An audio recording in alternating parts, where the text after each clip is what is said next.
Hello, everyone. Welcome back to Simple English Talks. I'm so happy you're here with us today. Whether you're listening for the first time or you've been with us for a while, thank you so much for choosing to spend your learning time with us. Hey there, great to see you all again. I've been looking forward to today's episode all week. And I have to say, the weather where I am is perfect for staying inside and learning some English. So, this is great timing. Oh, same here. I actually made myself a big cup of tea before we started recording because I knew this was going to be a really good one. I love days like this, just talking, learning, and having fun with our listeners. And today's topic is one that so many of you have asked about. We've received so many comments and messages asking how to understand English at different speeds: slow, normal, and native speed. So today, we're going to tackle exactly that. That's right. By the end of this episode, you're going to understand why English sounds so different at different speeds, how native speakers actually connect and change their words, and you'll have real practice listening to the same sentences at three different speeds: slow, normal, and native. And we want to hear from you. Tell us in the comments, what speed is hardest for you right now? Is it the slow speed that feels unnatural? The normal speed that feels too fast? Or native speed that sounds like one long blur? Let us know. And before we dive in, if you're new here, please hit that subscribe button on Simple English Talks. We post new episodes every week to help you improve your English in a natural, fun way. We'd love to have you as part of our community. All right, let's get into it. We're going to start by talking about why English changes so much depending on the speed. Once you understand the reasons, listening becomes so much easier. Trust me on this. So let's start with the big question. Why does English sound so different depending on how fast someone speaks? You might know a lot of vocabulary. You might understand individual words perfectly, but then you hear a native speaker talk, and it sounds like a completely different language. Has that ever happened to you?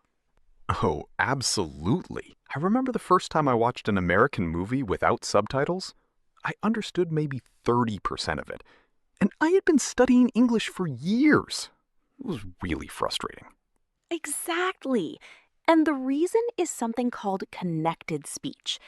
When people speak slowly, they say each word separately. Cat, sat, on, the, mat.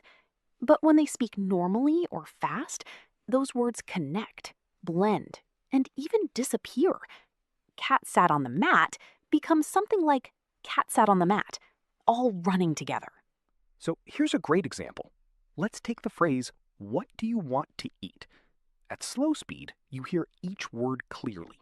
What, do, you, want, to, eat. At normal speed, it becomes what you want to eat. And at native speed, many speakers say something like, what do you want to eat? Very fast, very connected. Can you say that sentence right now? Say it out loud wherever you are. What do you want to eat? Try it slowly first, then speed it up. You'll start to hear how your mouth naturally wants to connect those sounds. The main things that happen in connected speech are reduction, linking, and dropping. Reduction is when sounds get shorter or weaker. You becomes gonna. These are called reduced forms, and native speakers use them all the time. Linking is when the end of one word connects to the beginning of the next, like an apple. Sounds like pick it up. The sounds run together into one smooth phrase. And dropping is when certain sounds just disappear completely. Next day often sounds like next day. The T disappears. E often becomes probably. The middle syllable drops out. Can you hear that? Becomes probably. Try it. Now, here's the important thing. When you understand these three patterns, reduction, linking, and dropping, you start to hear English completely differently. You don't just hear noise, you hear patterns. And patterns are learnable. Write in the comments right now. Which of these three things do you find hardest? Reduction, linking, or dropping? We're really curious about what's most challenging for our listeners. And great job understanding this first section. You're already thinking like a better listener. All right, now let's actually practice. We're going to take some everyday English sentences and say them at slow speed and then normal speed. Your job is to listen carefully and notice what changes. This is real practice, so stay focused. Let's start with greetings. At slow speed, how are you doing today? You can hear every word clearly. How are you doing today? At normal speed, it becomes, how are you doing today? The R connects to how and becomes just an R sound. Now, let me add some context. Imagine you're at work in the morning and your colleague walks in. At slow speed, you might think they say, "How are you doing today?" But in reality, you'll hear something much more like, "How you doing today?" Or even just, "How you doing?" Very fast, very casual. Here's another one. I'm going to call you later.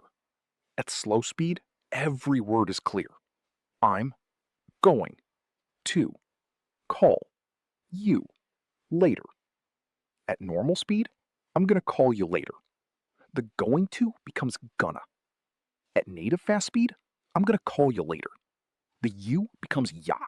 Did you hear that? Call becomes call ya. This is linking. The word call connects directly to the word ya. It happens so fast that your brain might process it as one word, call ya. But now you know it's actually two words connected. Let's compare formal and informal usage here. If you're in a job interview and someone asks you a question, they might use slow, clear speech. This is actually more formal. But with friends and family, speech speeds up and connects. So the same question can sound completely different in different situations. Here's a quick practice. I'm going to give you 3 sentences. Say each one slowly first, then try to say it at normal speed. Ready? First, did you eat yet? Slowly, did you eat yet? Normally, did you eat yet? Second sentence. Let me know if you need anything. Slowly. Let me know if you need anything. Normally. Let me know if you need anything. The let me connects into almost one sound. Lemme. Third one, I don't know what you're talking about. Slowly and clearly, now at normal speed. I don't know what you're talking about. Did you hear dunno for don't know and whatcha for what you're? These are super common. Tell us in the comments, can you think of other dunno or gonna words you've heard? Great work, everyone! So in this section, you practice 2 speeds, slow and normal, with real everyday sentences. The key takeaways are going to becomes gonna. You often becomes ya. Let me becomes lemmy and becomes dunno. These are your new best friends for understanding natural English. Now for the exciting part, native speed. This is where most learners feel lost. Native speakers don't slow down in real life. They connect, reduce, drop, and blend. But here's the good news. You can train your ear to catch it all. Let me give you a full conversation at native speed, and then we'll break it down piece by piece. Imagine 2 friends meeting on the street. It might sound like this. Hey, how you doing? Long time no see ya. What you been up to? We should get together sometime. All of that would happen in about 4 seconds in real life. Now let's unpack it. How are you doing? Long time no see ya is long time no see you. Or actually, long time no see you is what have you been up to? And is should get together. Every word is there. They're just all connected and fast. When you hear native speed English, don't panic. Instead, focus on the key words, the nouns and verbs. Those are usually the loudest and clearest. The little words like have, are, to, you get reduced or dropped. But the important words, the ones carrying the meaning, stay clear. For example, in what you been up to lately, The clearest words are what, been, and lately. Even if you miss ch and up to, you can still understand the question from context. This is actually how native speakers listen too. They fill in the gaps automatically from experience. Let's try a slightly longer native speed exchange. Listen carefully. Do you want to grab some lunch? I'm starving. Sounds good. Where do you want to go? I don't know. Maybe that Italian place? I was there last week, actually. It's pretty good. Do you wanna? Want to? Where do you want to go? Is where do you want to go? It almost completely disappears. These little words at the start of sentences often get swallowed in fast speech. Here's a politeness tip. If you don't understand someone speaking at native speed, it's totally fine to say, "Sorry, could you say that again?" Or, "Sorry, I didn't catch that." Native speakers won't judge you. They might slow down for you, and that's completely normal. And here's a speaking tip too. You don't need to speak at native speed to sound good. Clear and natural is better than fast and messy. But training your ear for native speed will help you understand so much more in real conversations, movies, podcasts, and TV shows. Say this out loud right now. Do you want to grab some lunch? Say it slowly first, then speed it up. Try to connect the sounds. Do ya? Wanna? Grab? Some? Lunch. And now all together fast. Do you want to grab some lunch? Tell us in the comments if you tried it and how it felt. Let's talk about mistakes. And honestly, both of us have made these mistakes when learning languages too, so there's nothing embarrassing about this section. These are just things that trip learners up, and we want to help you avoid them. Mistake number 1. Expecting slow speech in real life. A lot of learners study with textbooks and slow recordings. Then they try to have a real conversation and feel shocked by how fast it sounds. You're not bad at English. You just need more exposure to real speed content. The fix is to train with real content. Watch TV shows, listen to podcasts, watch YouTube videos where people speak naturally. It will feel hard at first, but your ears will adapt. This is exactly why Simple English Talks exists, to help you bridge that gap. Mistake number 2. Translating every word. When you hear fast English, your brain wants to translate each word. But by the time you've translated the first few words, the speaker has moved on. Instead, try to grasp the overall meaning. What is the topic? What is the emotion? What's the main point? Here's an example. If someone says at native speed, "I can't believe she didn't call. I've been waiting all day." You don't need to analyze every word. The emotion and context tell you someone is frustrated because they expected a phone call that didn't happen. You get it from the key words and the tone, not every single word. Mistake number 3. Not using reduced forms when speaking. This one is funny. Students learn going to, but never practice gonna. So when they say, "I am going to go to the store" at full, slow speed in conversation, it sounds a little stiff and formal. Even correct. Native speakers notice when someone sounds like they're reading from a textbook. The fix is to practice reduced forms. Gonna, wanna, gotta, lemme, dunno. These are not wrong or lazy. They are how real English sounds. Using them will make your speech sound much more natural and fluent. Mistake number 4. Giving up when you don't understand everything. You will miss words. Even native speakers miss words sometimes. The goal is not 100% understanding. The goal is enough understanding to communicate. If you catch 70%, you're doing great. Every learner makes these mistakes. We want you to know that making mistakes means you're trying, and trying means you're learning. Don't be hard on yourself. Write in the comments, which of these 4 mistakes do you make the most? You might be surprised how many other people feel exactly the same way. And remember, every native speaker you admire was once a beginner. The only difference between them and you right now is time and practice. Keep going. You're doing amazing. Time for our favorite part, interactive practice. This is called Which One Sounds More Natural? I'll give you two versions of the same sentence, and you choose which one sounds more like a real native English speaker. Ready? Let's go. Situation 1. You want to ask a friend if they want coffee. Option A, would you like to have some coffee? Option B, do you want some coffee? Which one sounds more natural in a casual conversation with a friend? The answer is option B. Option A is polite and formal, great in a restaurant or business meeting. But with a friend, B is what you naturally say. Say option B out loud. Do you want some coffee? Feel how the words connect? Dia is smooth and fast. That's what we're going for. Go ahead, say it a few times. Situation 2. You're going to be late and want to text a friend. Option A. I am going to be a little bit late. Option B. I'm going to be a bit late.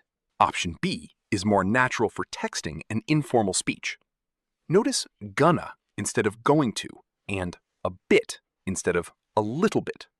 Shorter and more natural. Situation 3. Someone asks what you plan to do this weekend. Option A, I do not know yet. Maybe I will go to the park. Option B, I don't know yet. Maybe I'll go to the park. Option B uses dunno and I'll, the reduced and contracted forms. That's the natural choice in everyday conversation. Now here's your challenge. Make your own sentence. Think of something you did today or something you plan to do. Say it first in slow, careful English. Then try to say it at normal or fast speed with contractions and reduced forms. Write your sentence in the comments below. We read every single one. And remember, don't worry about being perfect. The goal is real communication. Even if you make mistakes, you're building the habit of natural English. That habit is worth more than perfect grammar in a conversation. Real English is about connection, not perfection.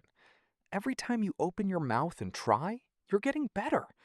Even if it feels messy, you're doing the work that most people are too afraid to do. That's something to be proud of.